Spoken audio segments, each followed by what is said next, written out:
nga NRM yes tubali tulina kuwangula naye mumanyi nti ffe ku democracy is one of our pillars bwokusinga oba otusinze and that is it eye pate yammwe ekyo kyekibiina kyammwe eye gavumenti yammwe ekkiriza bw'abaawo ekibaddewo ne kibaawo then tutambula ng'eggwanga kubanga tumanyi nti Uganda nnene okusinga particular person oba okusinga ekibiina ky'ebyobufuzi ate eggwanga laffe tulagala okuba nga lirimu emirembe ekyo kye tusinga okukaabirira ku ggwanga kabalaze ki akaluke kawempe akaluke kawempe katulaze ebintu bingi naye ekimu ku kyo ekisooka okuba nti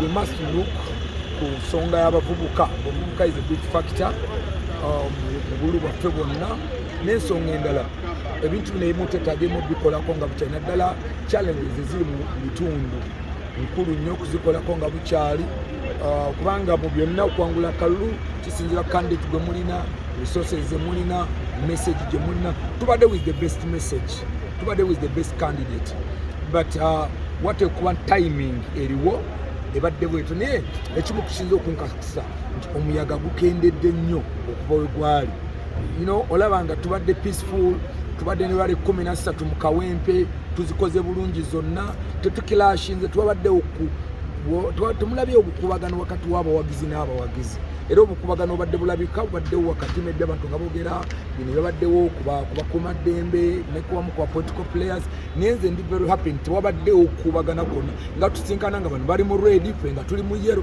ne tubayitako ne twebongako ne tutambula. That's Uganda. Thank you so much.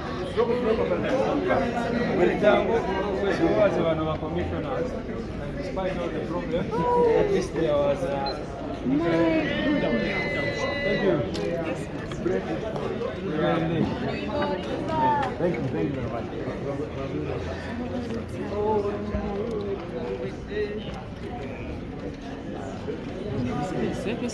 Space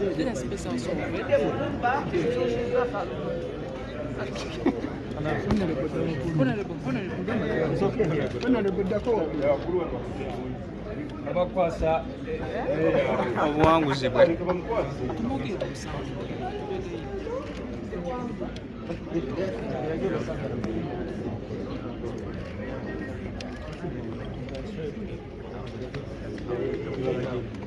right now.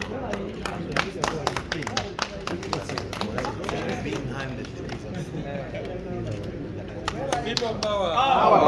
Power. NUP. Everywhere.